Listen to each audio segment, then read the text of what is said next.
going on, everybody? Welcome to another episode of the Viall Files. I'm your host, Nick. I have my producer, Chrissy, in the background. We have a great guest who's going to help me answer some questions for our Ask Nick episodes. My friend, Adam Ray. How you doing, Adam?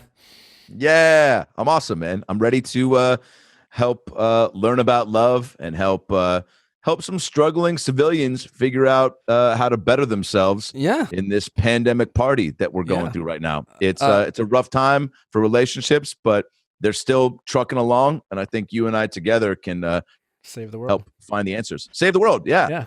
Adam is a very talented and very funny comedian that I met Adam, it's been like four years now. I was doing a press tour right after I got done recording Paradise, and it was me, Adam, and Jason Derulo, of all people. It was like, ill, by the way. Like, who are these? Like, I was like, how? Like, what is? Like, this is. It was fun. I mean, it was pretty funny. For extra, it was like a extra. What women want thing. It was like we were all supposed to give. I guess Krista Thompson, the host, was asking us how to, get basically some insight into what dudes are thinking.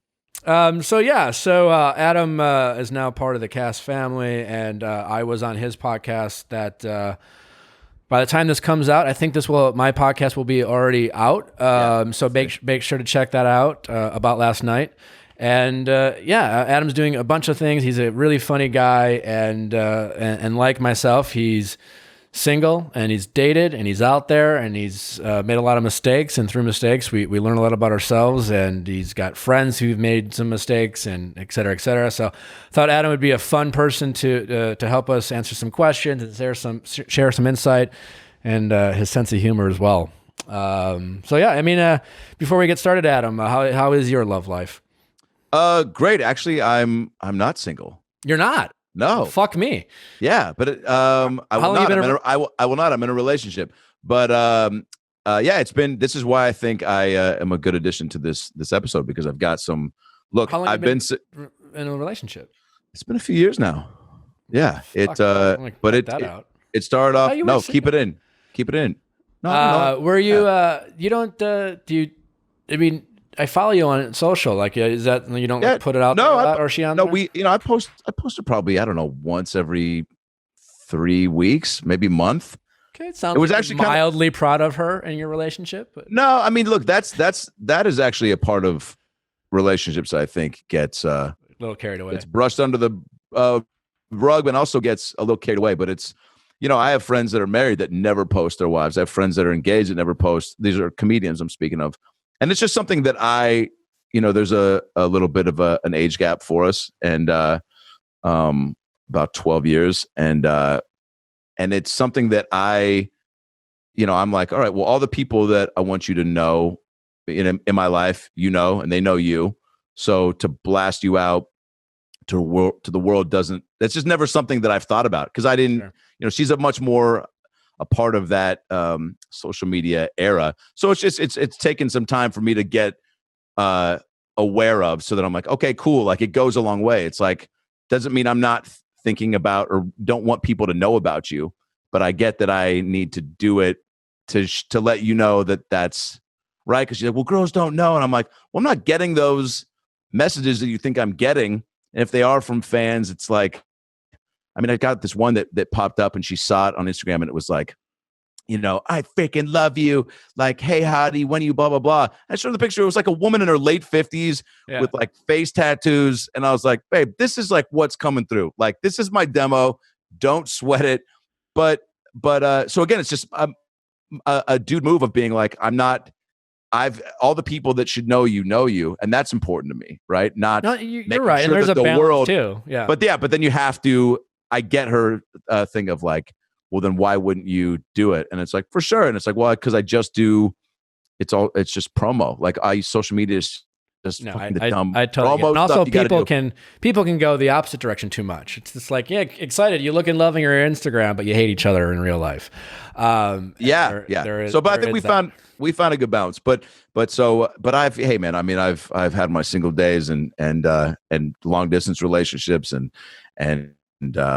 short ones, and so I think I feel comfortable with like, that's what, I wouldn't have said yes to being on the show if I didn't feel like I had a point of view to come at you with. I wasn't worried about you. So wait, you're 12 years older than her, and you've been dating a few years. So how old was she when you met?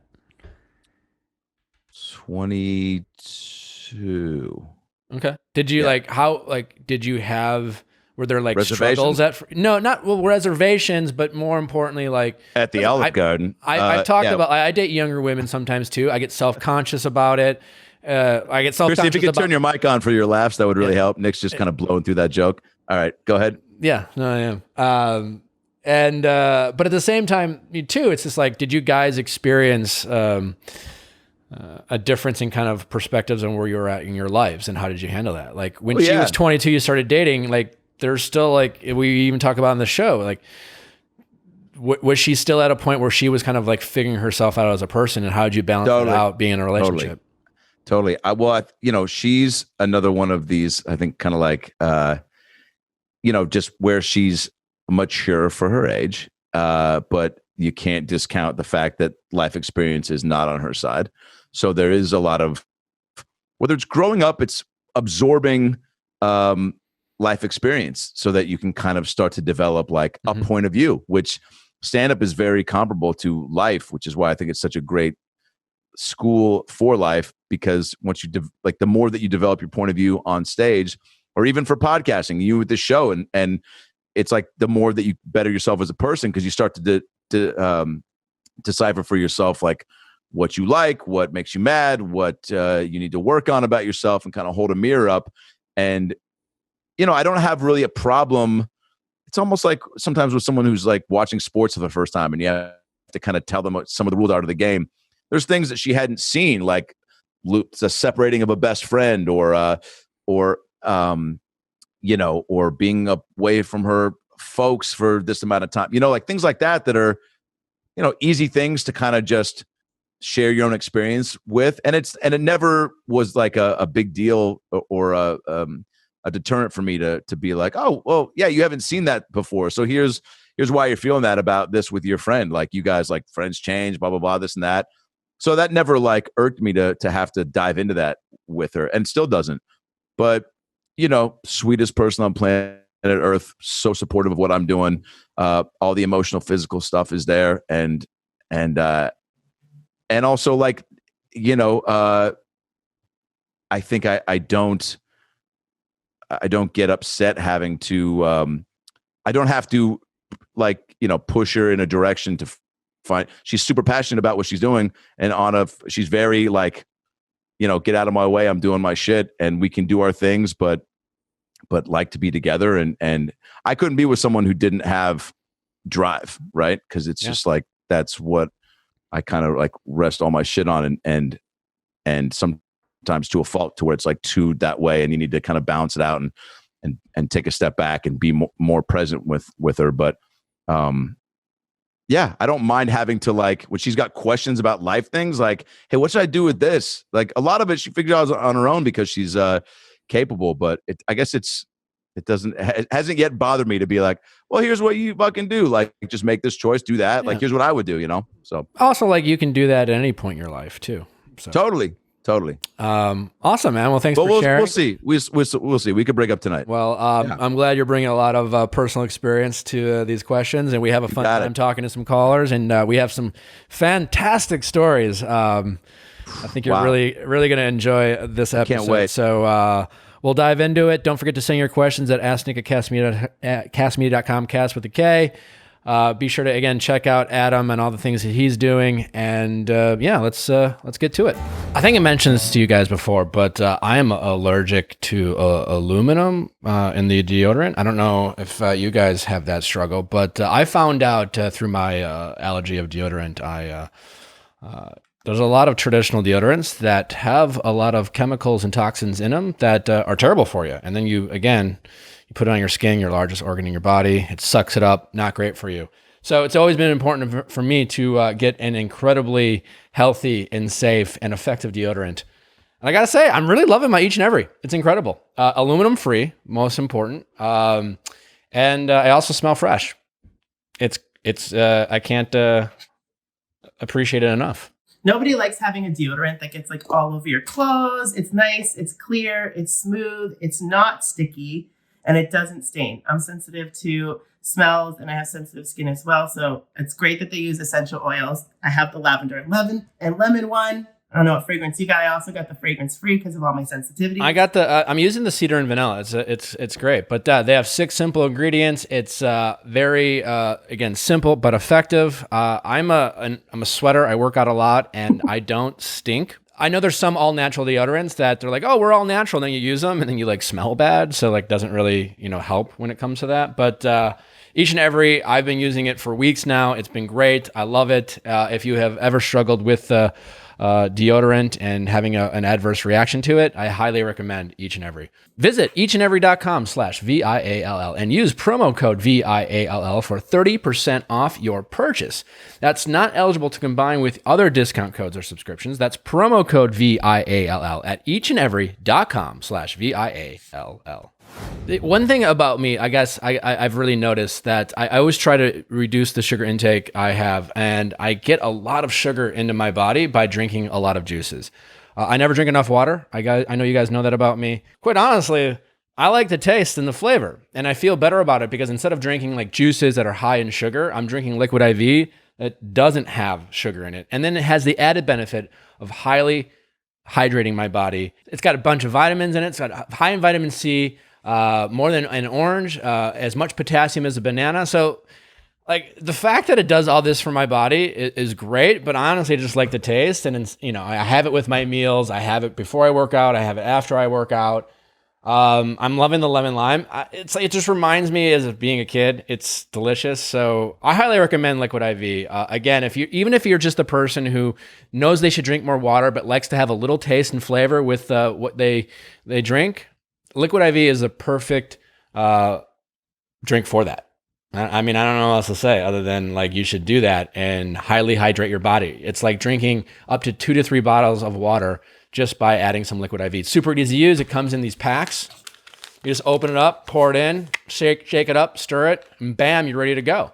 Liquid IV is available nationwide at Target, Whole Foods, and Costco. Or you can get it 25% off when you go to liquidiv.com and use code VIALL at checkout. That's 25% off anything you order when you use promo code VIALL at liquidiv.com. Get better hydration today at liquidiv.com. Promo code VIALL. You can also find it nationwide, again, at Target, Whole Foods, or Costco.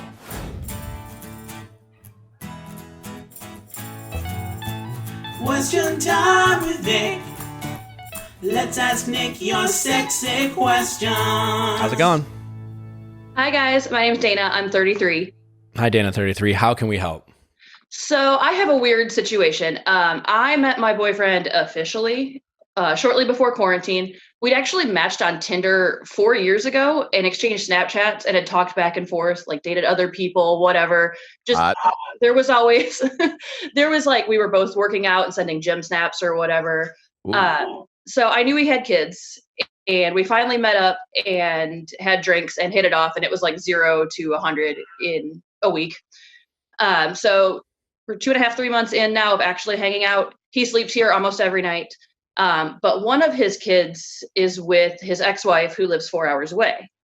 Okay. So she brings the kid up to drop him off to spend the summer. And this has happened twice now since we've been dating. And she's friends with the family and decides it's cool to like hang out. Last time it was for 10 days. So last time she got here Tuesday. So we're on day 6 and she's still hanging out. He lives with his dad and his aunt. And yeah, she's lonely. Keep going. Yeah. I mean, he lives with his dad, his aunt, that help for childcare purposes when he's working or whatever. So she's not crashing with you. No, she's crashing with him and his family. And it's, we've had blowout arguments over this and almost split up when she got here. What happens when you said he's like spending all these nights over at your place? So when she's in town, where is he staying? The first time she was here, he was here every night. He'd go home during the day, hang out with the kids, whatever. When the kids went to bed, he'd come over here. This last time, the first day she got here, he was magically not coming over. Okay. What was his reason? He said, I want to stay and hang out with my kid. They got in about 3 o'clock in the afternoon. I was like, okay, well, why can't you come by later? Yeah, no shit. Sure. Like, and I just don't know what to do. How long were you hanging out before this all, how long, you said a couple weeks and then all of a sudden she showed up? The first time was a couple weeks. He had a death in the family. She stayed for like 10 days. And I was, okay, that's extenuating circumstances. There's no really timetable for death, right? So she was definitely probably like, I can pull the, sympathy card. I got to be here for condolences purposes. But she's sounds like overstaying her welcome and trying to use the kids as like, yeah, like the dad needs to see his kids. But it's like, no parent really wants to be around the kids for probably more than 4 hours. And this is based on my experience watching my sister with her kids, who are great, but they're also pieces of shit. So I, again, feel like no parent would, shy away from a break, especially with someone who he's sharing, who has shared sexy gym snaps with. Did you send any thirst traps while he was with his family to try to lure him away? No. They were never thirst traps. Like, we both dated other people. But no, she has 2 children from her current marriage who she brings with her. And like the whole family stays except for her husband. And he says, well, I just ignore her. Dana, do you have kids? She's in the house. Do you have kids, Dana? You don't. I mean, I get why this is frustrating for you. Adam made some great points, but the reality is you barely know this guy. How long have you been dating? 2.5, 3 months. Yeah. Like you don't really know this right guy. In that, yeah, that's right in that stage where it's like, honeymoon, you guys are sending parts of your body that you didn't know that you were excited to send, right? Like you bend down in like that one corner of the couch and you're like half nip, half crack, half toe. And he's like, dude, what's that toe up to right now? And you're like, all right, I guess we'll explore that when you get away from your kids, if you ever do. But it's also not truly, like Nick says, long enough to, I don't know, where like the level of upsetness should maybe be where it is for you, because it's like, man, you're still, I mean, what's the guy's favorite cereal, I don't know that. Do you know that? Fucking exactly. You know what I'm talking about? Like, there you go. And that's not that matters, but there's things like that where you're like, all right, maybe I don't know everything that I should know if this is really going to be something. But also on the flip side, I want to play devil's advocate and be like, this 2 to 3 months is also the time where maybe things like this can pop up, and for the better to let you know, like, all right, cool. Like maybe before I got so far into this leading with my heart that the universe is kind of being like, hey, fucking, here's a little obstacle course, double dare style that you got to fucking put on your goggles and try to figure out how to get through. And you're like, all right, do I want to or do I not? I've got plenty more gym snaps that I can send to plenty other trainers. So, I'm Dana Johns, maybe fucking bust out some Papa Johns and send it over to his fucking wife and be like, deuces, The important thing, Dana, is that it's really pointless for you to argue with someone that, as Adam pointed out, you don't even know his favorite cereal.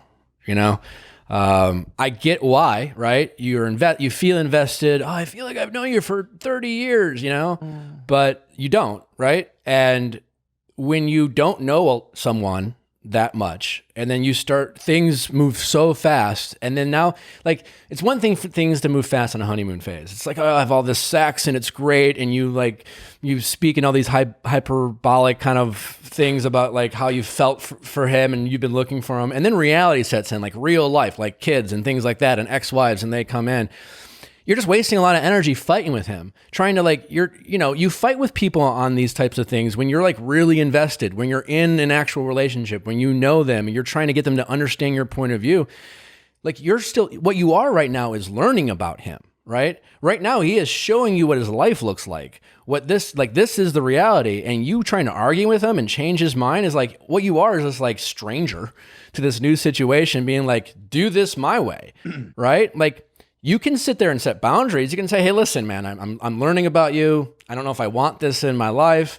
You have the option to leave, but you're trying to immediately change a guy you know very little about, and you're spending a lot of energy fighting with him.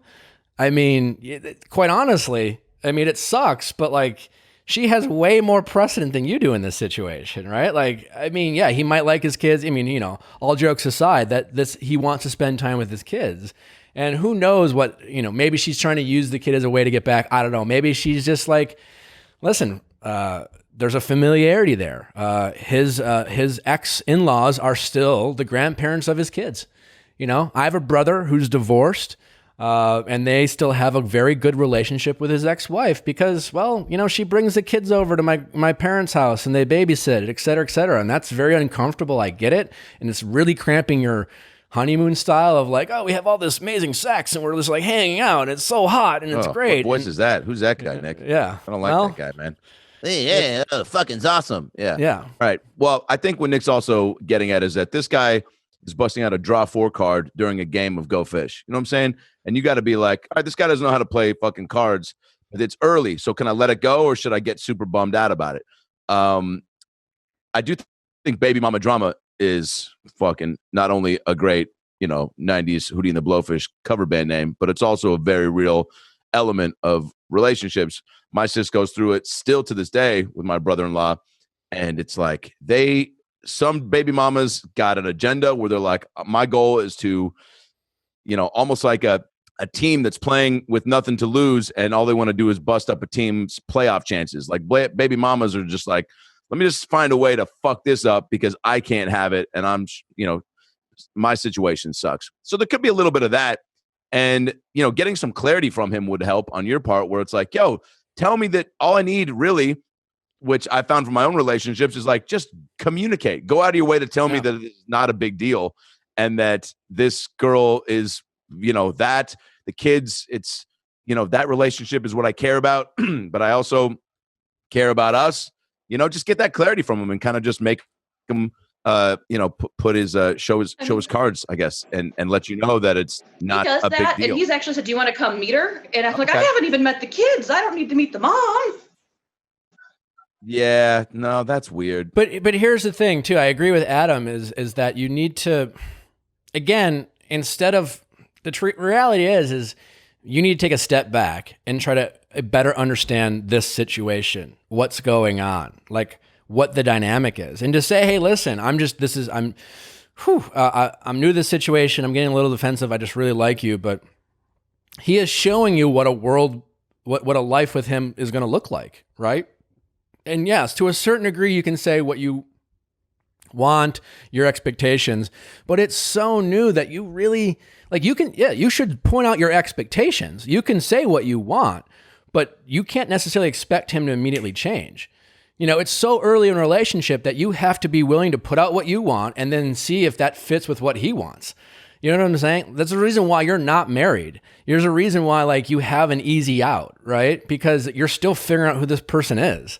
And then a lot of times you get really excited and there's a lot of chemistry, you have great sex, et cetera, and then you realize, whoa, like, this isn't going to work. We want different things. I don't want to deal with this person in your life. And he's just like, hey, this person's not going away. And you can be like, well, I don't know if it's going to work. This is reality.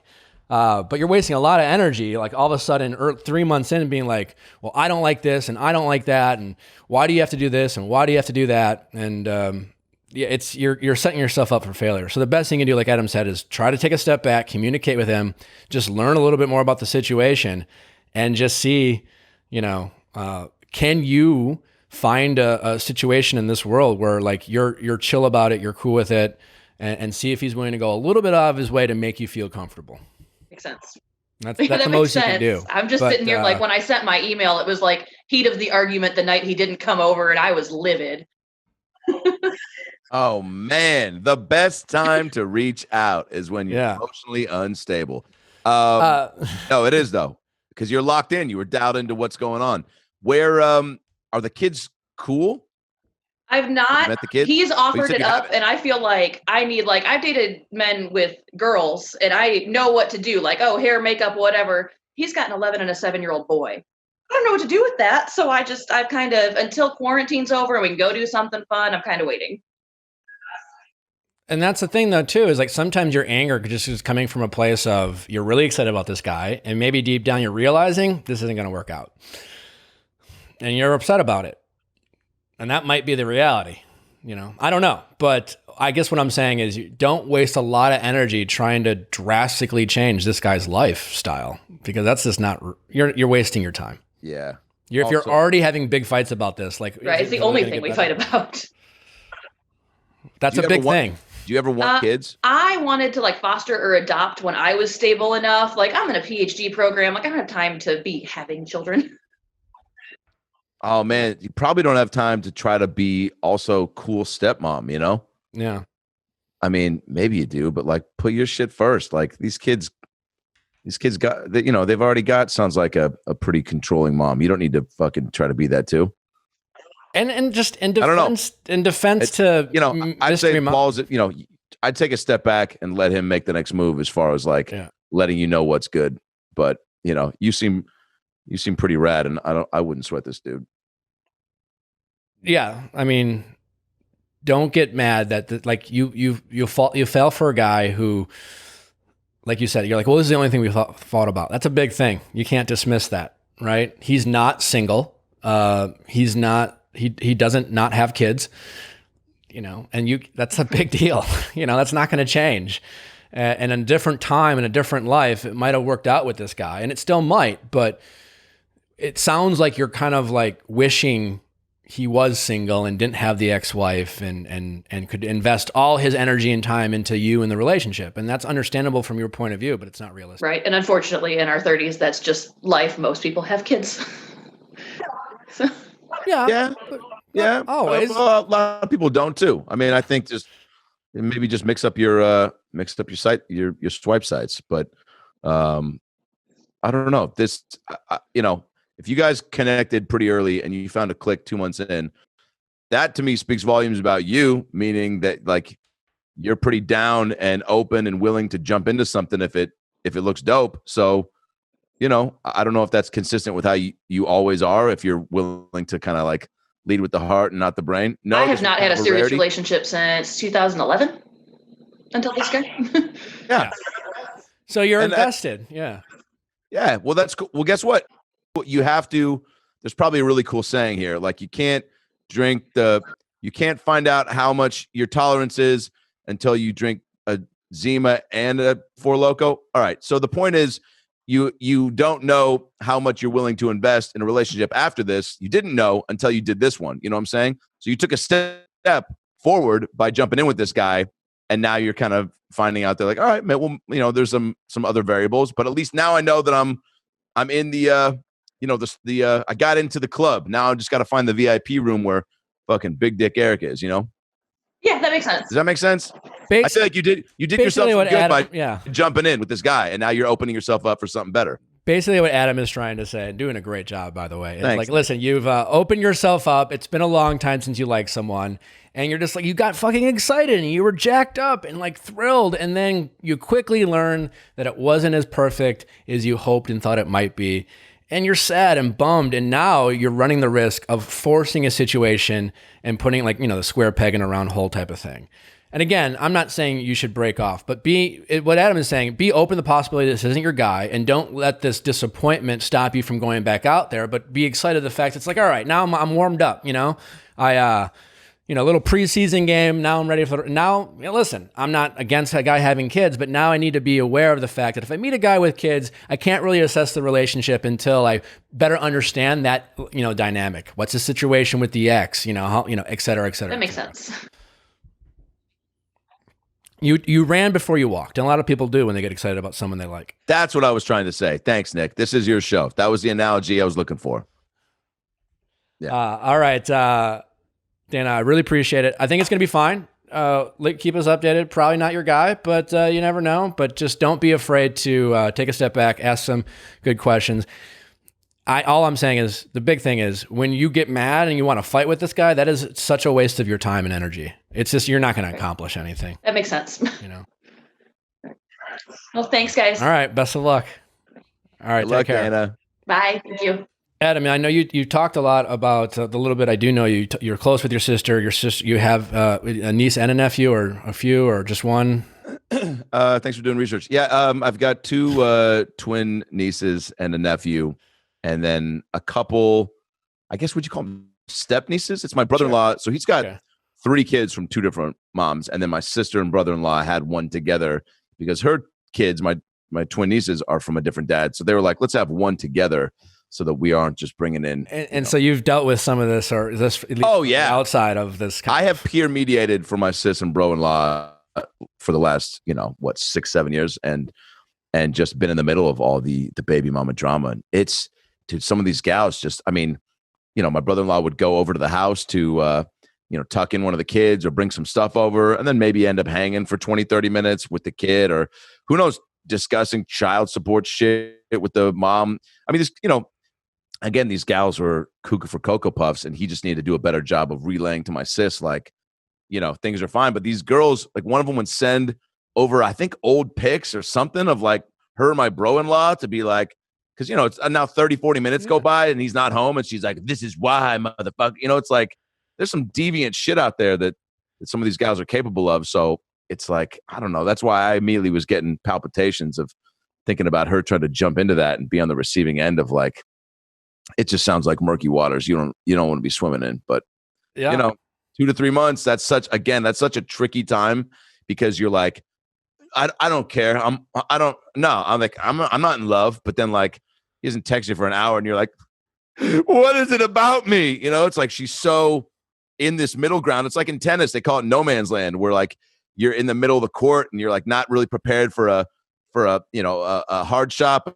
You're also in a bad spot for a volley. So she's in this kind of time frame where it's like emotions are high, and she's got to, like, make a choice, like you were saying, to either step back and ask some questions or just cut it off before you get even more invested. And you're like, totally. now it's going to control me. And whether it works out with this guy or not, I'm going to be, refreshing his Facebook page. That and the fact that she basis. like hasn't dated in a while. She's just like, it's like that kind of pot committed. She's like, well, I've already bet $100. I have to.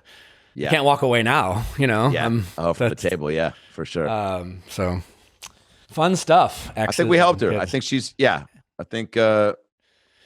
we've given her permission to break up with the guy. Sometimes that's we pretty much did. Are you supposed to do that? I like how at the end you were just like, I don't think it's going to work out, but you can figure that out for yourself. I was like, all right, is that advice or just a harsh stance?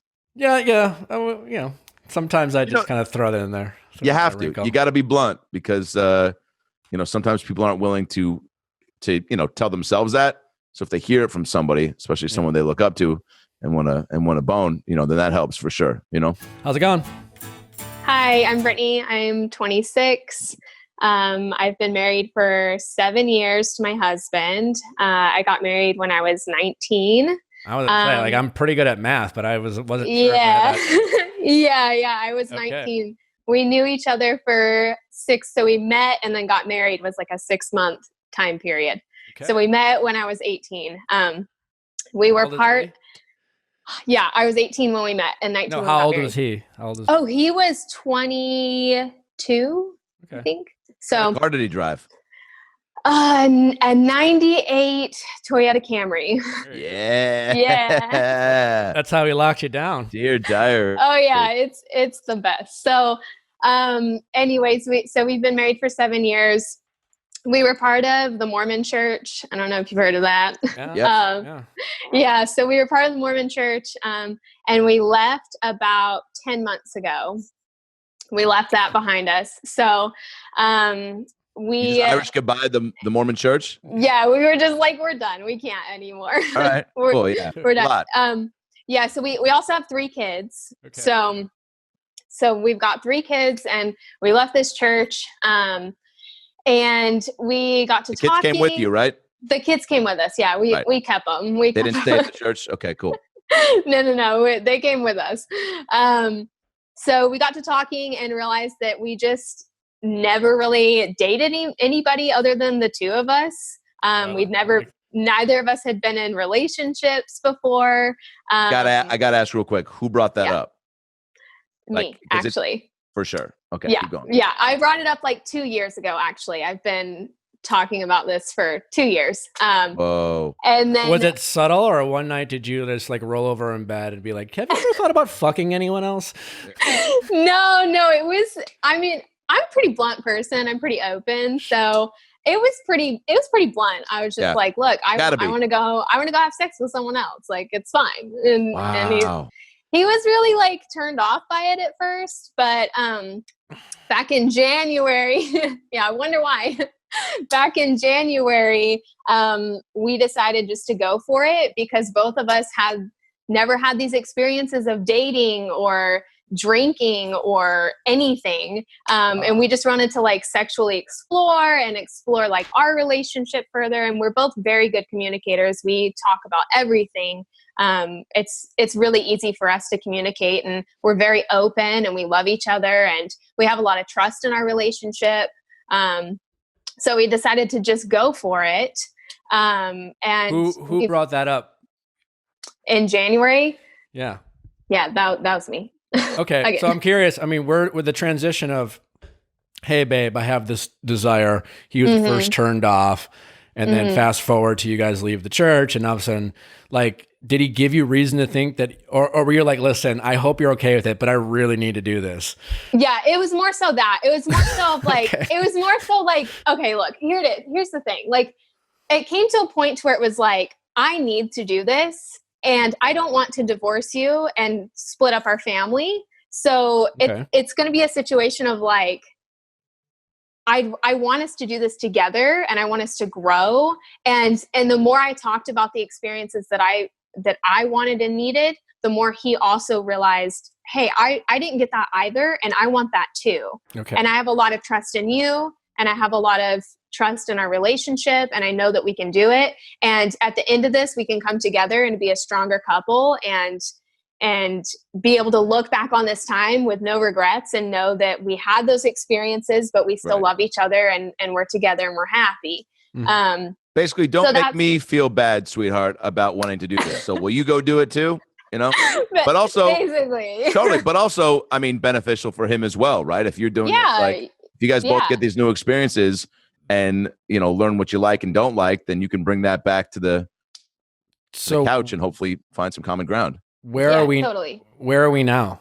You know, that was in January. So now we're what? That was in January. Okay. Yeah. So that was in January. Okay. So since then I met up with a guy. You had him on the back burner, right? And kind of. Just like, kind of, I guess. I don't know. No, I just met him like a couple weeks ago. Oh, cool. And so we met up, we had like an instant, like emotional connection. We've had a lot of shared experiences. And we had sex and had an intimate relationship. And this is kind of where it starts to get a little bit iffy. So these 7 years I've been married to my husband, I thought like, I'm a person that just doesn't enjoy sex. I don't like it. It's not enjoyable. It's kind of like a chore, and I hate it. That's been like that since day one of having sex with my husband. Okay. So then I had sex with this other guy, and that was not the case at all. It was a fabulous experience. And it's like when vegans finally eat meat, they're like, what have I been missing? Yeah. It's a great analogy. Vegans like, I'm really not big. I don't really look forward to my meals. And it's like, that's because you eat because you haven't had cardboard. Yeah. Okay. Yeah. I can't wait to our vegan fans out there. We're kidding. Yeah. Well, I'm actually vegan too. So there's that. Oh, there you go. There you go. Well, then you get it. There we go. I do. I get it on. When you said shared experiences, was he also coming from a place of like, he wasn't in the same like boat? Mormon? And like needing to break out of his shell? No. He was No.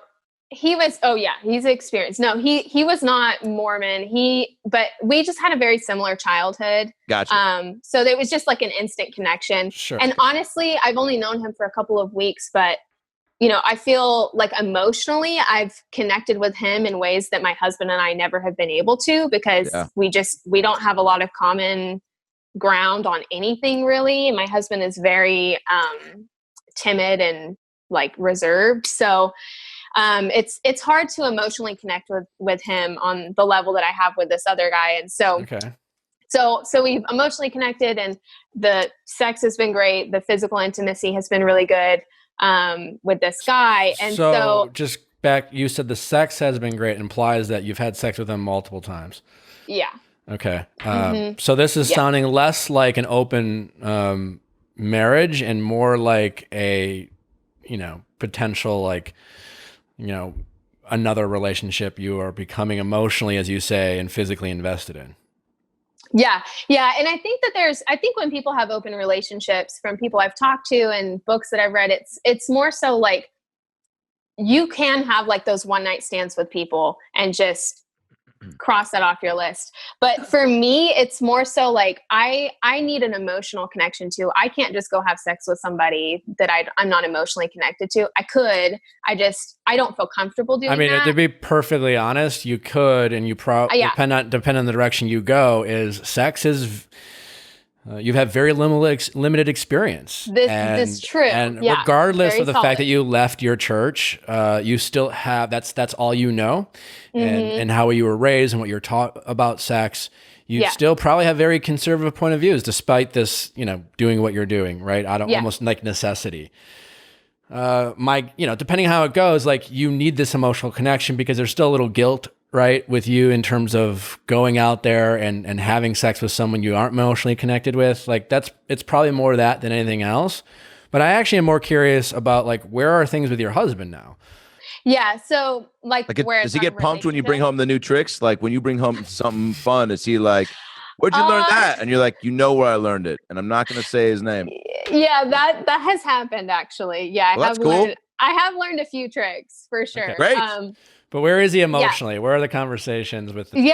So emotionally with my husband, so he's kind of, he moves a lot slower than I do. And as a guy, for him, it's harder to go out and have the experiences that I'm having, because when a guy sees that a girl's in an open relationship, they're like, oh, sweet, this is going to be so awesome. This is hot. But when a girl sees that a guy is in that position, she's like, what? Like, that's not something I want to be a part of.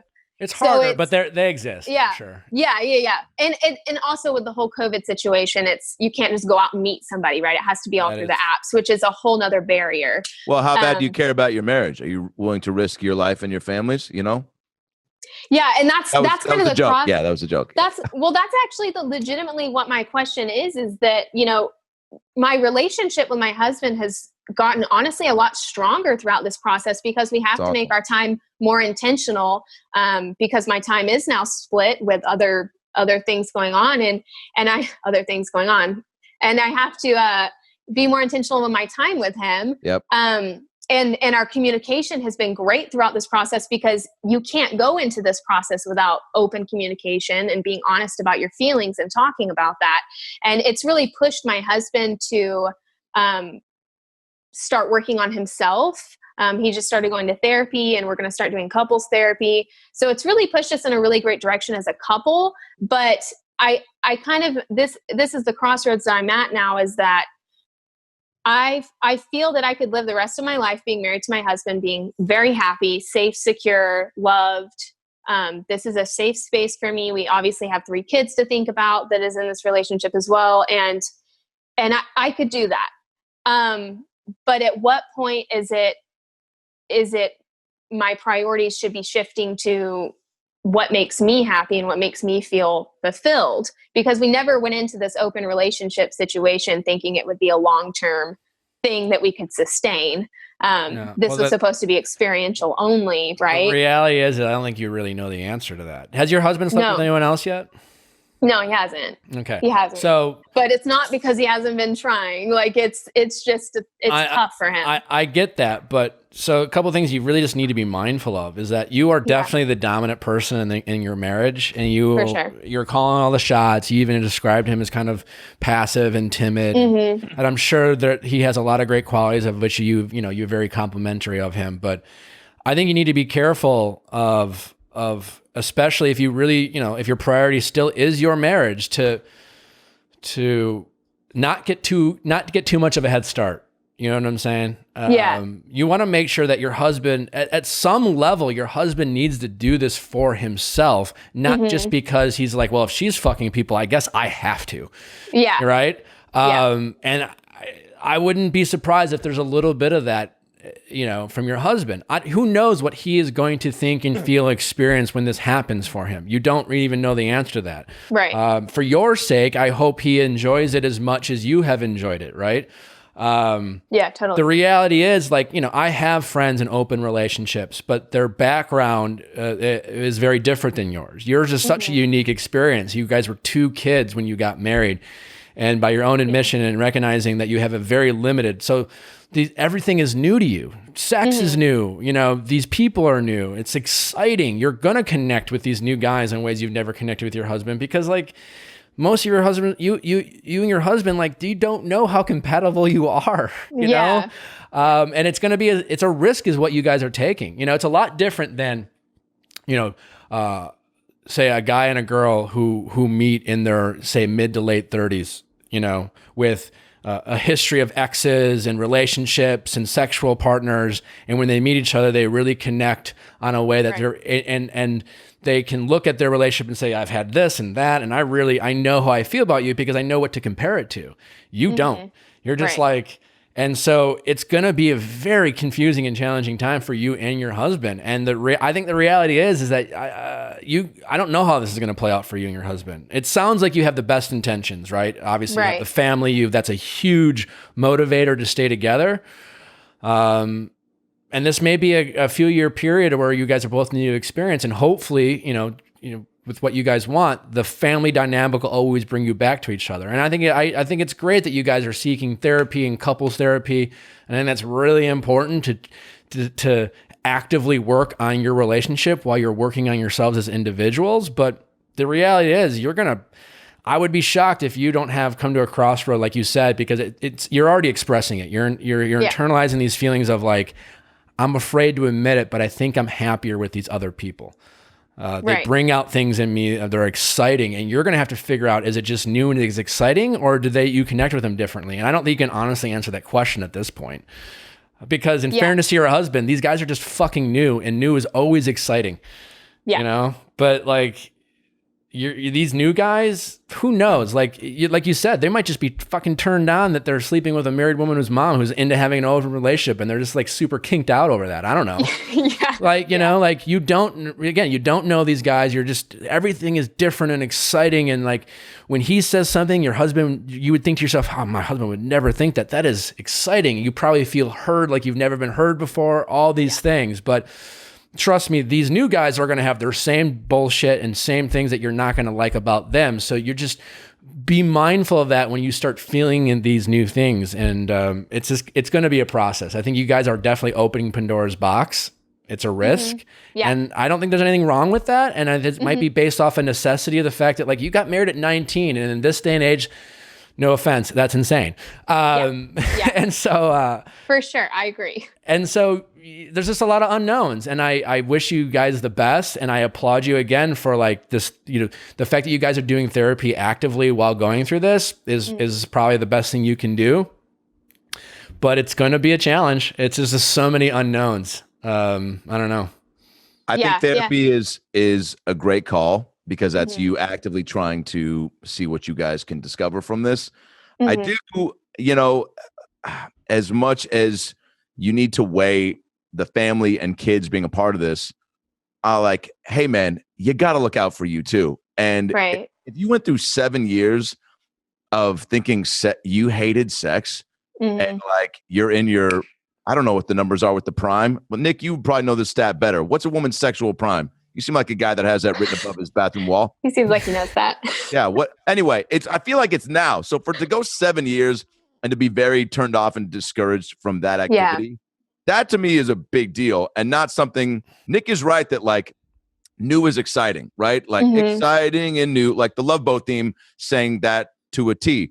And I think though that you have to pay attention to the fact that you got so compelled to bring this up. Like, that's a big deal. And like, you need your husband to go along with it because it's something you truly need. And I think finding out these things with these new guys, whether they are test cases or it might be real with some of them or not, like that's, you know, to be determined. But I don't think you should, you know, if you're going to do it, I think you should do it, you know, and not just like get a couple quarantine Ds and then call it a day. Like, you know, if you need to see where that goes emotionally, to really see if like, man, is this just a bump in the road for my husband and I, or have we truly run our course? Because again, I have one of my best friends, folks, Same thing, got married, I think when they were 18 from the Mormon church, had 4 kids. And then I think in their early 30s, split up. Dad moved to Oregon and got a new job. And then they were just apart. And then they just realized from being apart that, oh man, we had a good time and a good run, but we did that early, and we did not, like you are speaking to, didn't experience life or people or what it has to offer. And, you know, I'm a big advocate of timing is everything, and listening to your gut. And I think we all, in any important decision, have that first instinctual guttural reaction of like knowing what is right and what you want to do. And then you try to talk yourself out of it, or you reason with yourself and you try to ask people like, what's the right move, when you fucking know what it is. And you know that this is something you have to do. And nobody wants to think in terms of families breaking apart or how we're going to do this with the kids. That's so overwhelming. So then at the end of the day, it becomes so easy to go, you know what? I'll just kind of mess around on the side, get that fixed for myself, and then go back to my husband, my life. But man, like, fucking life is short. You got to be happy on all fronts. And there is a way to make things work. Where there's a problem, there's a solution. And then it's just on you to figure that out. If you got this far with your husband to put yourself in a position to take a stab at this new lifestyle, like, and you guys are still kind of, and you're getting along and still getting through that, I think you can get through anything. That's pretty amazing. And I applaud that. So I would not want you to deter yourself away from making sure that you're really locked in on, like Nick said, like how you feel about these guys, and that they aren't just something that's giving you a quick hit of something else, of like a different life, and then going. But when you go back to your current life, you know, making sure that it's, at least if it's opened your eyes so that you're like, okay, cool, now I can find things to be happier about, or maybe it makes me excited to like show my husband this. But if you do that and you're doing these couples therapy and you're actively trying, I think there's no shame in going, I gave it my best effort and it's time to switch things up. And I'm fucking, what do you say, 26? Yeah, 26. I mean, man, like, you know, you're still really young. I'm 37 and I feel like I'm just figuring out, dude, I just started taking Tums and I feel like I'm like 10 years late on that, you know? And so I feel like you're always going to discover things about yourself in life, but this is a prime time for you to, you did it too. You did married, you did kids. Like you've lived that life. So it's like, grow as a person. Like, you know, you get one shot at all this. Eminem was right. And you gotta listen to this. And even though that show is corny as shit, listen to your heart, whatever fucking, like they're right about that, you know? Let me ask you this, kind of to Adam's point. Have you and your husband discussed the possibility that, that you're not the best match? Like we have. We actually discussed that year 2 of our marriage. We realized that we weren't compatible, but we couldn't get a divorce because you can't do that in the church. But what about recently? Yeah, we have. We have. We totally have. Kind of to Adam's point, I think do that in the church. Get divorced? No. So is that what you think? Do you think that like overarching was a thing that was truly? Oh man, just written law was really kind of preventing you both from even progressing about that idea. So so like I think you guys just need to. Again, it sounds like Adam said, you guys have a real shot to make this work. It sounds like you guys are doing the most with what you have and the situation that you have. Yeah. And you, at the same time, need to be okay with the idea that this is not what it is. And I guess what I'm saying is, like, again, there's a big difference between like two people who are very comfortable and confident in themselves as individuals who have met and they're just like into some kinky shit. I don't know if that's you guys, right? You're just like, you're doing this out of necessity because you have no experience about life, right? So I think open to continue to explore the possibility that you aren't a match will possibly bring you guys closer together because you have the option to leave but choose not to, right? And that is a real powerful thing that can bring people together. As far as your sex life with your husband, like, listen, I hope that you start to enjoy it with your husband. So hopefully like he goes out there, he gets laid and he learns a little bit and hopefully he's open to you teaching him because like, you're like the sex sucks with your husband because you guys are like you're two people out there who know what the fuck they're doing. You're just doing it wrong. It's that simple, right? And you can have great sex with your husband. It's just a matter of like learning how to do that, right? And so there's a lot of ways to do that. You guys could get, there's therapy when it comes to sex and learning. So it seems like you guys are on the right path, but you really, I think you have to both be open to the possibility. And even for your kids, like the rest of your life might not be with each other. My brother got his high school sweetheart pregnant and wanted to do the right thing, coming from the Catholic family that I came from, and got married within months, and then they immediately had a second kid. These two couldn't be more fucking different, right? They got divorced a couple years later, and they have from my understanding, a really great family dynamic. She is now, I think, remarried, pregnant. My brother has a girlfriend and a happy relationship. And everyone's happy and everyone's better off. And their kids are very loved and they have a great relationship with their parents. And sometimes that's for the best. And so that might be the case with you guys. And if you can make it work, great. But yeah, like Adam said, don't waste the rest of your lives just trying to make something work that just isn't there. Yeah, we got to get your husband laid. We got to get him some heavyset Latina grocery store cashier named Simone that can just show him Jumanji 1 and 2. You know what I'm saying? Like just everything he didn't know existed. CGI, just fucking rainbows and hand jobs. And that way he's like, fuck, that was scary, but maybe we can do the PG version of that, babe, and then work our way up to R. And you're like, for sure. And he's like, but I still kind of like 3D. And you're like, fucking, I'm picking up on what you're throwing out.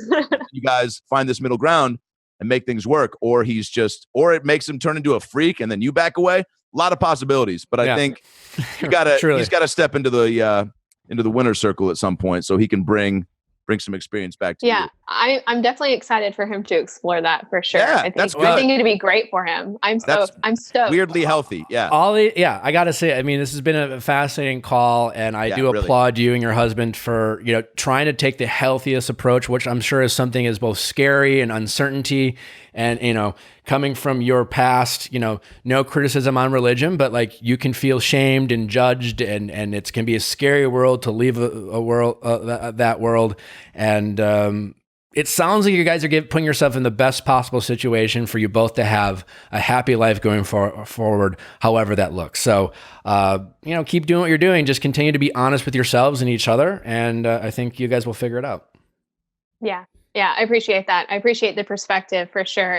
And keeping in mind that, this may not end with us together, or it might, but we just have to figure that out. And I think that's where we're at right now. It's just trying to. If your husband ever wants to come on the show and talk about it from his point of view, we would love to have him.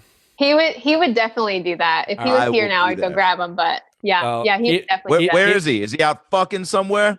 No. Oh, okay. No, I want him to get laid, and then I want him on the show.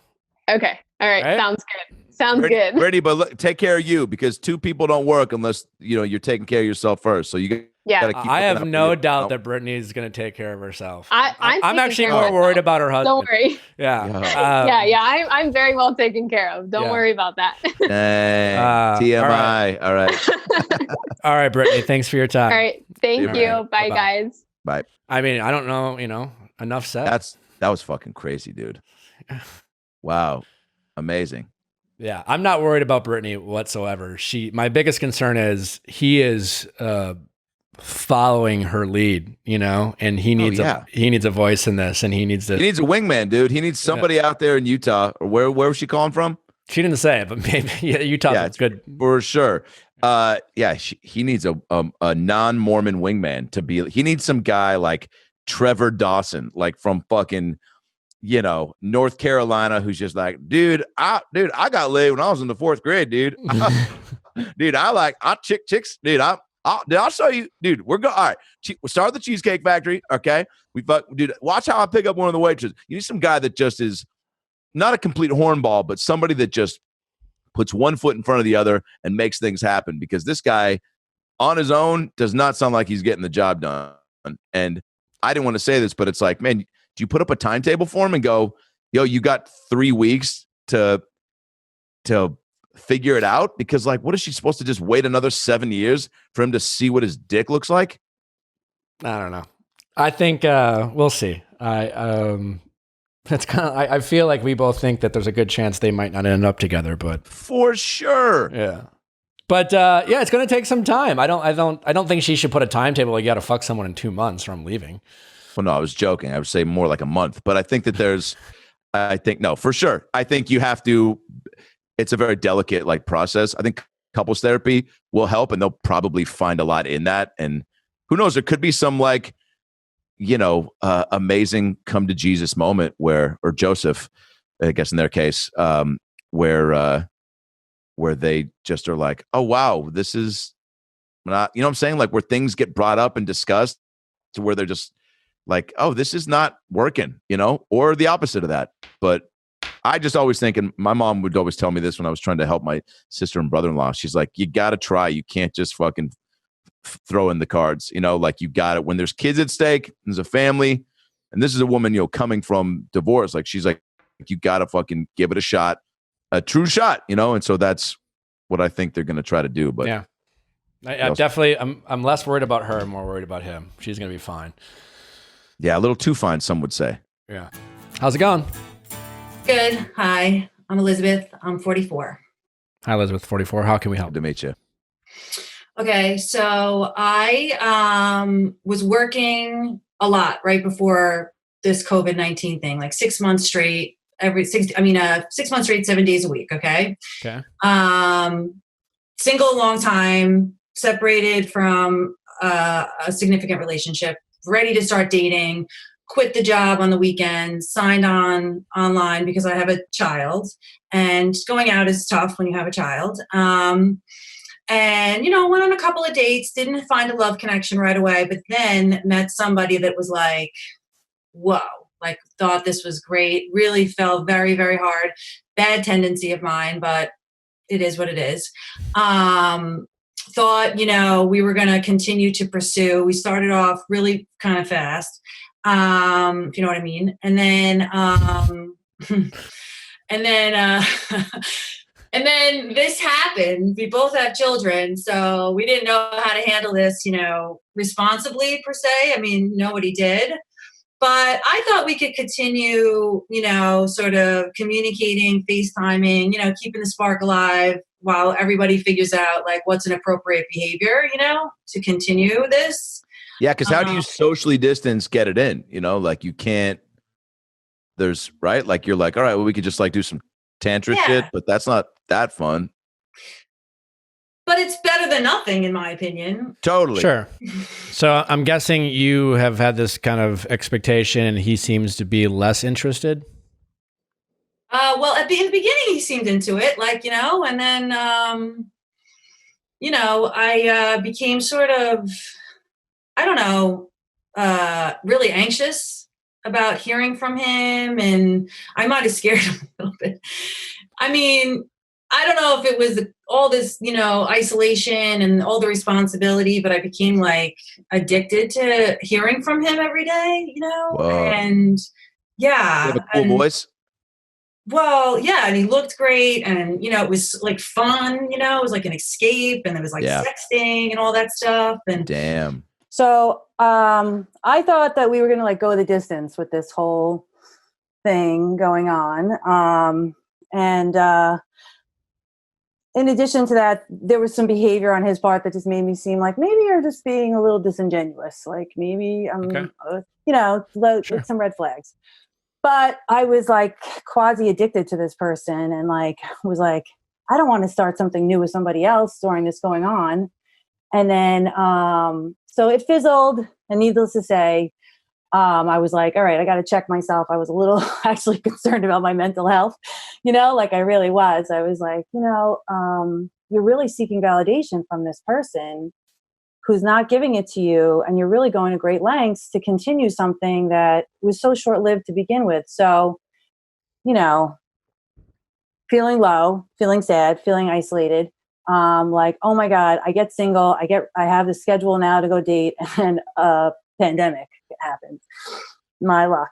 So I was like, all right, just chill, you'll work on yourself and come back to that and everything like that. But I kept obsessing a little bit. And then, people come out of the woodwork during these things sometimes, like, hey, what's up? How you doing during this stuff? Oh, those pandemic fellas? Yeah. That's a real thing. pandemic. Yeah, it's been a while. Yeah, exactly. You still have a head? You're like, what? Dude, has it been that long? Right. Yeah. Like ex-boyfriends from literally 15 years ago. Whoa. Yeah. Cuts. Very odd. So, but then I was wondering, I'm like, to get over somebody, I wrote this in, the email that I sent you guys, is it appropriate to sort of just have like, not quasi meaningless sex, but sex that's like, with the person you're trying to get over? No. Okay.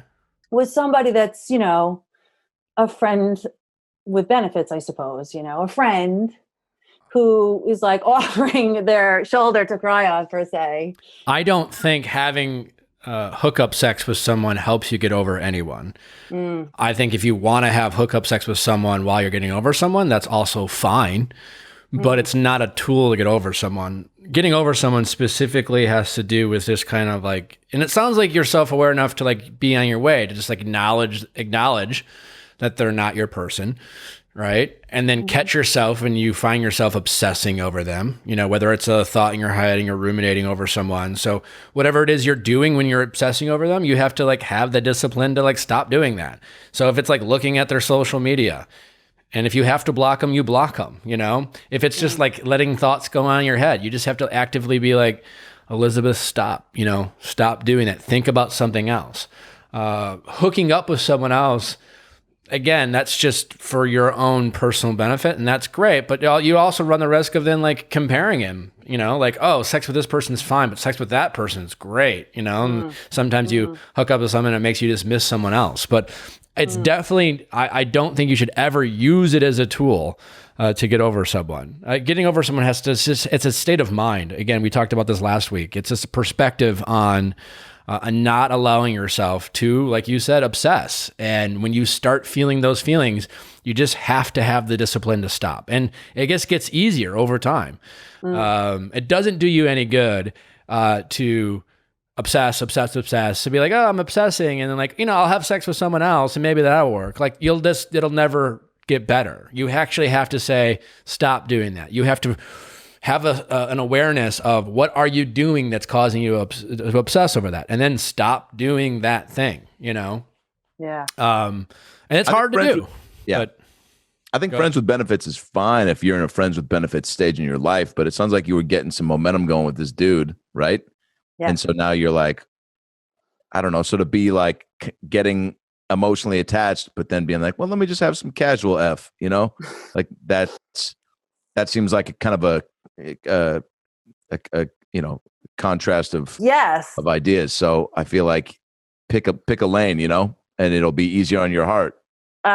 No doubt. I mean, easier said than done. Yeah, for sure. Well, yeah. And, he got me like revved up. Like I was like, all right, I'm feeling alive. I feel vital. I feel like I'm gotten some momentum from this person. I got some fire from this person.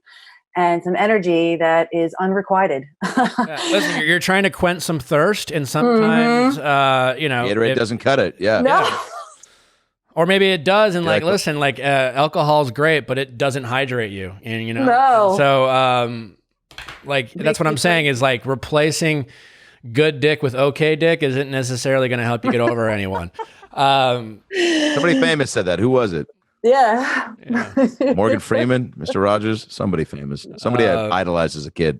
So yeah, you seem pretty self-aware and kind of talking about your awareness of. I'm aware now after I've suffered a little bit of a humbling from this person who's kind of like, I have to ignore you now. Like you're a little much. You're a little much, honey. Sure. Sit down. Can I ask you something? Are you like one way with the dude that you were into with the kid or kids he has? Uno. Yeah. One. Are you like Elizabeth with him and then like Liz pussycat with these other suitors? What's that? Like you know what I'm saying? Like Elizabeth, like do you got kind of two different sides to you that's he wants to know what's the power dynamic with this one guy versus the other guy, Oh yeah, definitely. It's analogous to sort of like, he's the top and I'm bottom, I guess. I don't know. Like what's that like S&M type of thing? I mean, not totally, but like, like he's the dude and I'm sort of I'm the sub. in a way. I don't know how to put No, it. yes. And you're probably not as used to that. You probably have relationships where you're used to being the one in control and you have the power, and this guy is fucking you feel uncomfortable in a very exciting way. And at the same time, you probably sense that it probably has the recipe of a toxic situation, and that'll fuck you up a little bit. And especially if there's some good dick involved, it's like, really hard to, whew. But I guess the answer to your question is no. Like, fuck buddies do not help you get over anyone. But if you, at the same time, well, they help you get over your previous fuck buddy. Maybe, yeah. I mean, I know. Yeah. But yeah. If we're using the liquid analogy, like drinking grape Gatorade is pretty much the same as drinking like lime green Gatorade or whatever the fuck. It's just changing flavors. Yeah. But that's actually a really great analogy, dude. You should write that down. Yeah. But you just have to process. It's just an avoidance tactic. It really is. It's an avoiding, like, feel my feelings and be like what you're saying, disciplined. Yes. And disciplining myself and saying, it's not in any way helping you get over the situation. You have to process that. You have, I don't want to. Well, you just avoid it. But like you just have to stop thinking about it. Like you think about what you're doing that allows you to obsess over the guy and stop doing it. All right, from your lips to God's ears. I will do that. Your voice will be in my head. Boy, we can control the things. Nick, stop being so dominant. You're going to get her turned on. That's funny. You're gonna be fine. Don't do this, Elizabeth. Knock it off. Go exactly. for a walk. Just don't go there. Okay. Mentally. And it's hard. Turn around, take a look at that picture on your wall, and just rub one out. Just get it out that way. I mean, who the fuck is that guy? George Hamilton. Come on. Nice. Classic. See? You've got George H built into your place, and you're searching the web for fun? No, you do. Yeah. That's an original painting by Muck Rock. I don't know if you. Yeah, he's nothing. Yeah, so you're gonna be fine. Just you are. Just process this relationship on its own. Yeah, and just keep talking to people. Like, God, I have to keep listening to the podcast, I guess, because dating nowadays is really perplexing. Well, again, I want you to listen to my podcast and all, great. But sometimes you want to be careful too. It's just, if you're listening to podcasts to get over this guy, it makes you think about this guy. Well, I'm listening how to conduct myself, put it that way, and get some sound advice on to sort of like how to negotiate this new landscape. How's that? Sure. But I guess what I'm saying is like this, a lot of this getting over this one guy, a lot of it's in your head, and it's just a discipline to like not let your thoughts go that direction, and training yourself to, when you sense that, to just pivot your concentration and your focus on something else, your kid, your job, new guys that you're excited about, and it's things like that. Okay. All right. Well, I will. Good luck, Liz. Thank you, guys. All right. Best of luck. Take care. Have a good day. You too. Bye. How's it going? Good. How about you guys? I am Sierra and I'm 21 years old. Hi, Sierra, 21. How can we help? So I wanted to call because I know you, Nick, you've kind of come across as, one, very blunt, so you'll be honest with me. And two, you're very thoughtful, like you're very analytical, and so am I. And I just got out of a 9-month relationship during quarantine. We were quarantining together, and I ended that relationship. And I'm kind of thinking that maybe I was too in my head about it and too analytical. I'm a little bit worried like it affects me not only in that relationship, but also in just general. So we dated for 9 months. And I was very upfront with him because I'm a very transparent person from the beginning that he needed to get his career on track. He's 32, so there was like a 12-year age gap between the two of us. Okay. And I thought you were going to say he was like 15, and you're trying to get up his paper out. Okay, here we go. Right. 32. So he's 32, which the age doesn't bother me because I've been told I'm too mature for my own age anyway. It wouldn't bother me if he was like at the level a normal 32-year-old would be at. But we met in the restaurant industry. So he was a server. I was a server. And he's also a substitute teacher. He also has his bachelor's in psychology, minor in business. He's just not using them. So I told him in the beginning, I said, listen, I'm like, if we're going to work, like, I need you to like work on that. Otherwise, I'll personally start to lose like confidence in our relationship moving forward. Fast forward to February. So that all happened back in like October, November. Fast forward to February, I felt like, you know, he said he wanted to be a teacher, but I felt like there wasn't a whole lot of passion behind it.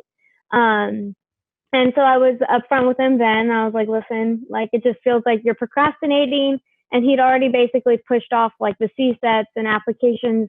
So he wouldn't be able to get in until the spring of 2021 for like a certificate program.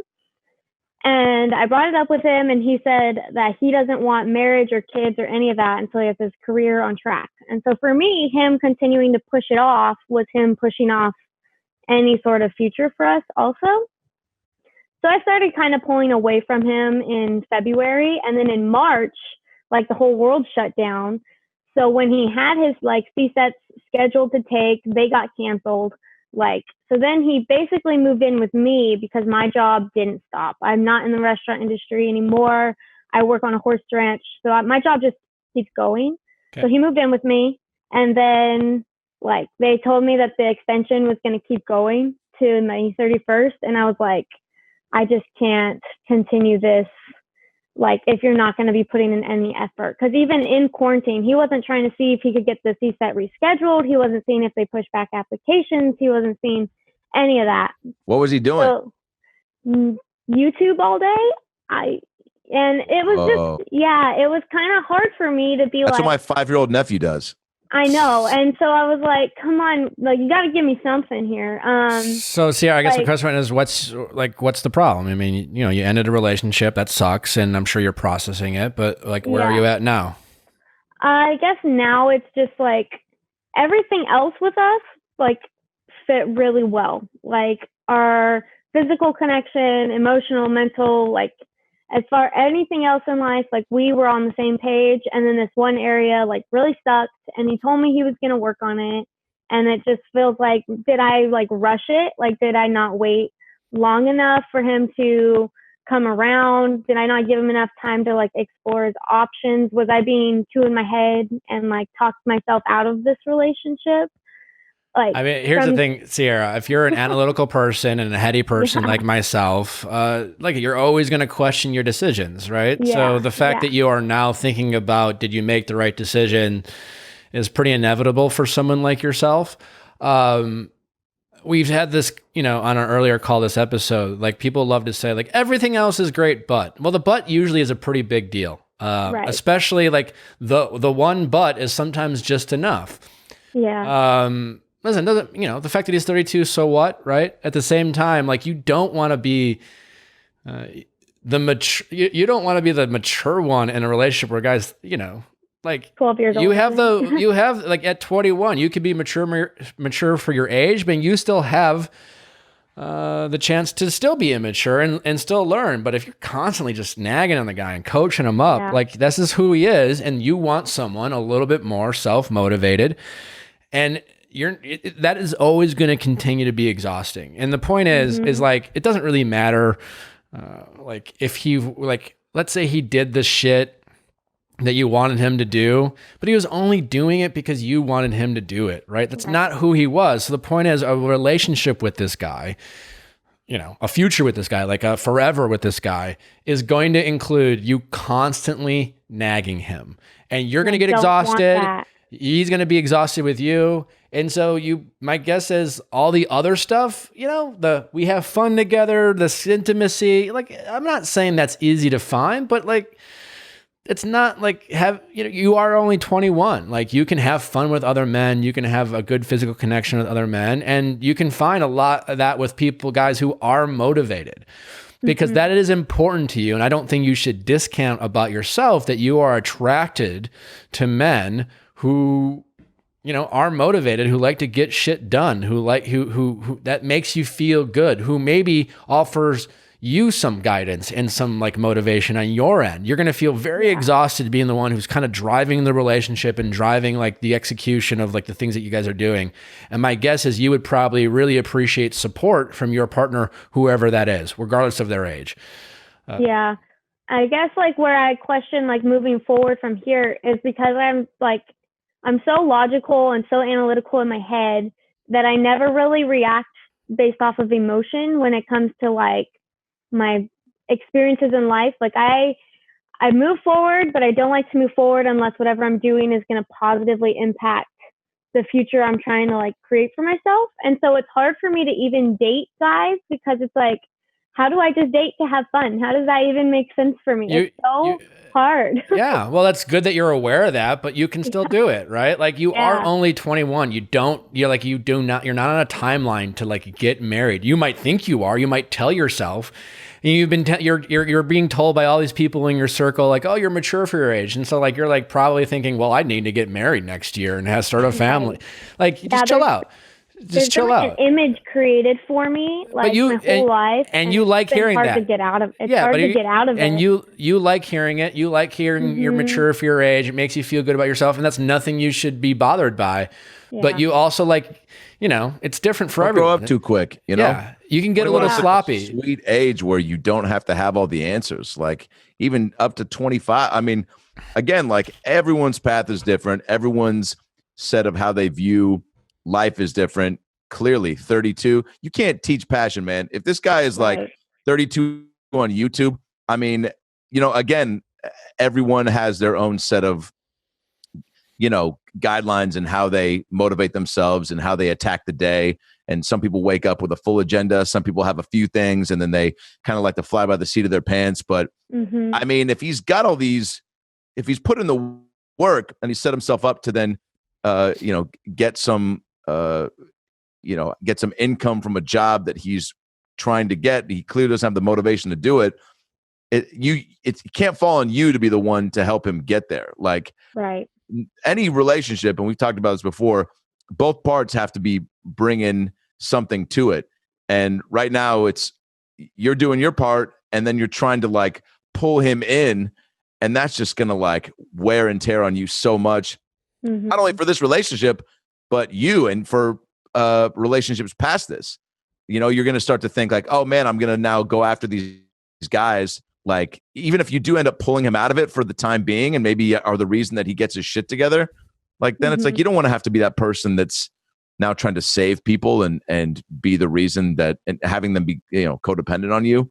But also 21, man, like you're in such a great spot where you don't have to like have everything figured out. And I know you like being heady and analytical is a cool thing. And being, everyone being like, wow, Sarah, you're like super mature for your age. Like, it's really impressive. That's awesome. That feels good. And you definitely seem like you got your shit together. And because of that, I think, it's not wrong of you to think that you wanting, it's like what Michael Jordan just said in this Last Dance doc. He's like, I don't do anything, or I don't ask anyone to do something that I'm not doing myself. Do it. Yeah. And you're doing that. And that's a very responsible, mature move. But you also 21 to take on someone else's shit. You're trying to, that's fucking, that is, save that for another life. But here's the thing too, Sierra, like just because you are mature for your age and thoughtful and blah, blah, blah, blah, blah, doesn't mean that you still don't have aspects of yourself you need to work on. And it doesn't mean you still might not have some maturing to do. And it seems like you're kind of aware of that. It reminds me of my brother, where it's like, you're different than like the norm of what people say to people at 21. My brother, like, he's just a unique guy. He just graduated from dental school. He's the only person I know who's like at 5 years old say he wanted to be a dentist, and he became a dentist. Like, it's fucking bizarre. And when he went to college, instead of like, usually when you're like your kid or your young brother goes to college, or your sister, you're just like, hey man, like, balance partying and don't like, you don't want to focus on school. I had literally had to tell my brother, hey man, don't be afraid to have some fun. Don't be afraid to go to parties and get drunk. Like, and that's something he actually had to work on. It's not typical you would say that to someone, but like, you got to get out of your own head. You have to be not afraid to live your life. You have to like loosen up these, restrictions you have on yourself.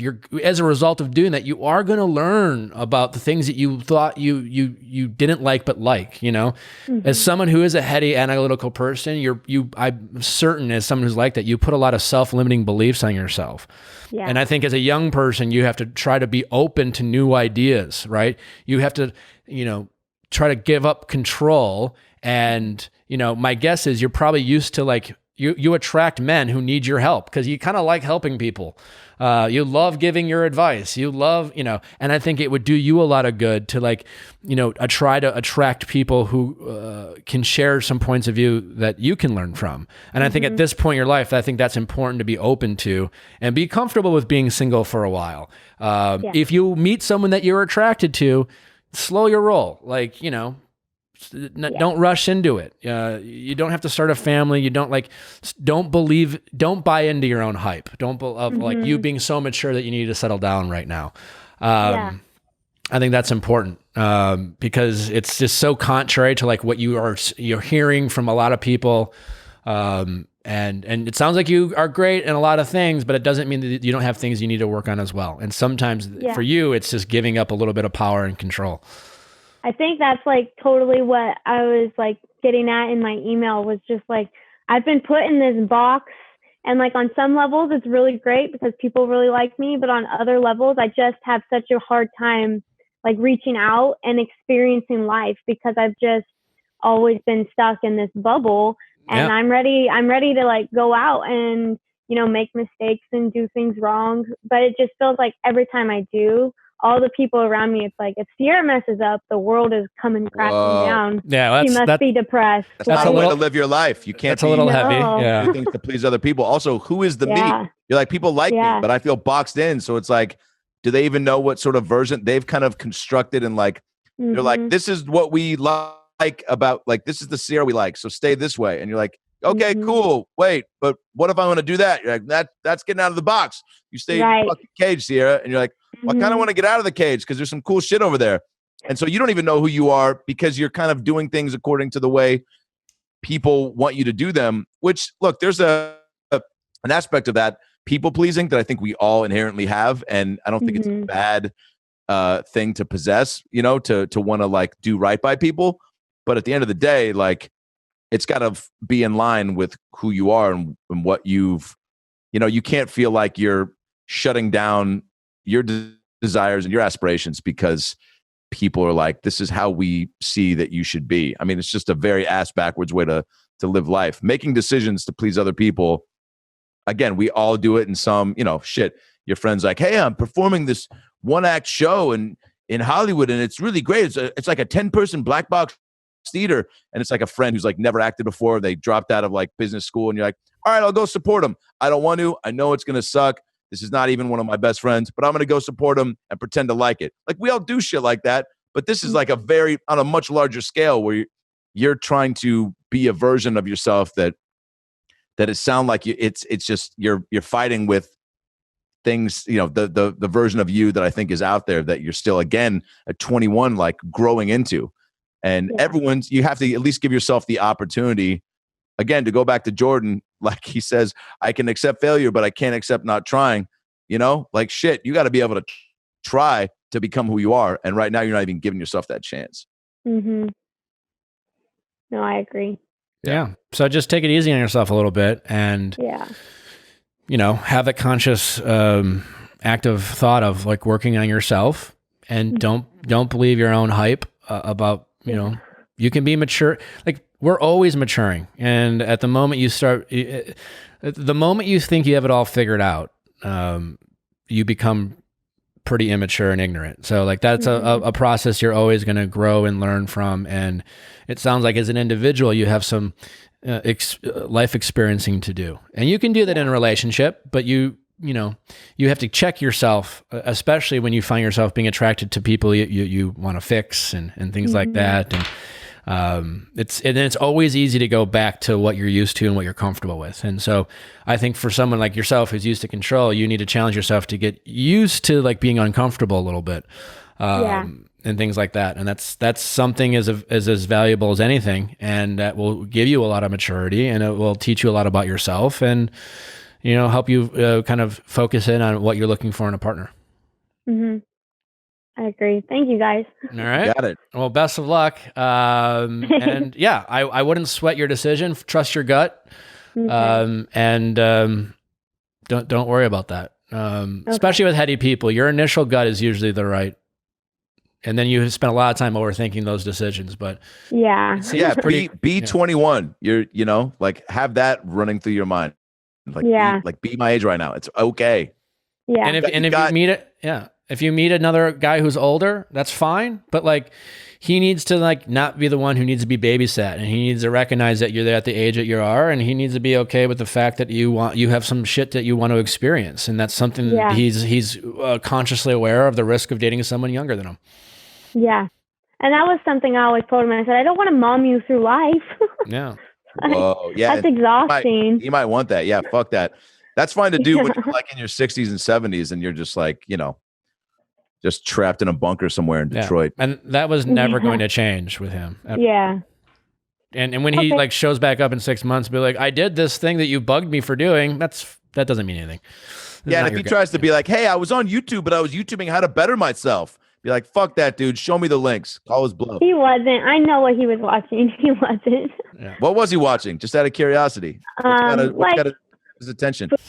He loves cooking, and so he would just watch like cooking channels and like learning how to cook. And I was like, open a restaurant. Even if you fail, at least you try something. Yeah. I mean, he does not deserve you, by the way. You're so sweet and supportive. Open a restaurant from a food video. Yeah, this guy, I mean, yeah, fuck. If he was watching that shit to try to get some culinary critiques and get his own, and let's say he had books and all this. I mean, that's at least trying to do, like, you have to, again, have your own shit to bring into the relationship. But just you being like spaghetti videos, we've all done that, leads to nothing. Yeah, I mean, you can't change people's core of who they are. You can change little things. We've had this in a different caller today. It's just like,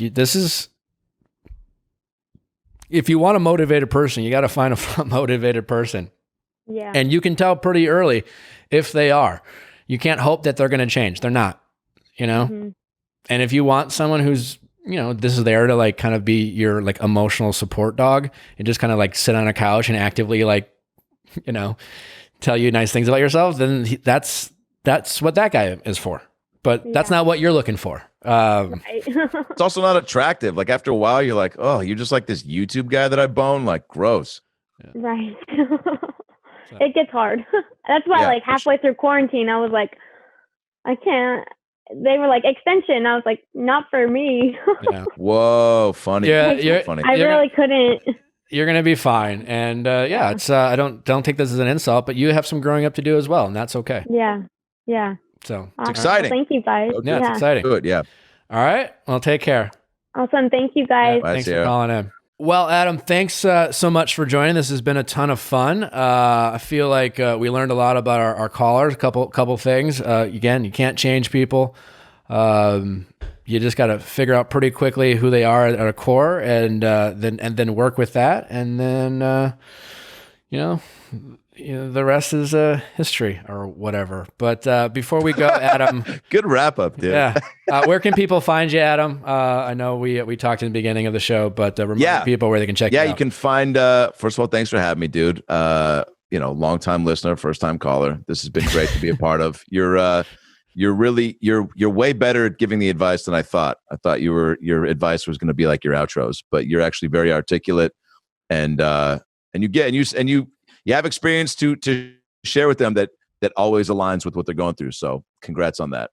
Thanks, bud. I see why the show is successful. You can find me at Adam Ray Comedy on Twitter and Instagram, AdamRayComedy.com. I'm going to start hitting the road end of the month, Utah and Phoenix, in COVID-19 conditions with spaced out tables and gloves and masks and taking temperatures at the front door and all that stuff. But so clubs are going to try to take a stab, and I'm going to be a part of that. You can get my album out right now. It's called Read the Room on Spotify, iTunes, all that stuff. And my podcast, which Nick has been on, and his recent ep drops next week, which will be great. It's About Last Night. You can find it on YouTube, Spotify, iTunes, and all that jazz. And I have a cartoon coming out on Hulu called Crossing Swords from the Robot Chicken guys. That drops June 12th on Hulu. So awesome. Yeah. So Adam's doing a bunch of stuff. Be sure to check him out. Thanks so much for listening, guys. Don't forget to send your questions at asknick@castmedia.com. And thanks for listening. We will see you on Wednesday.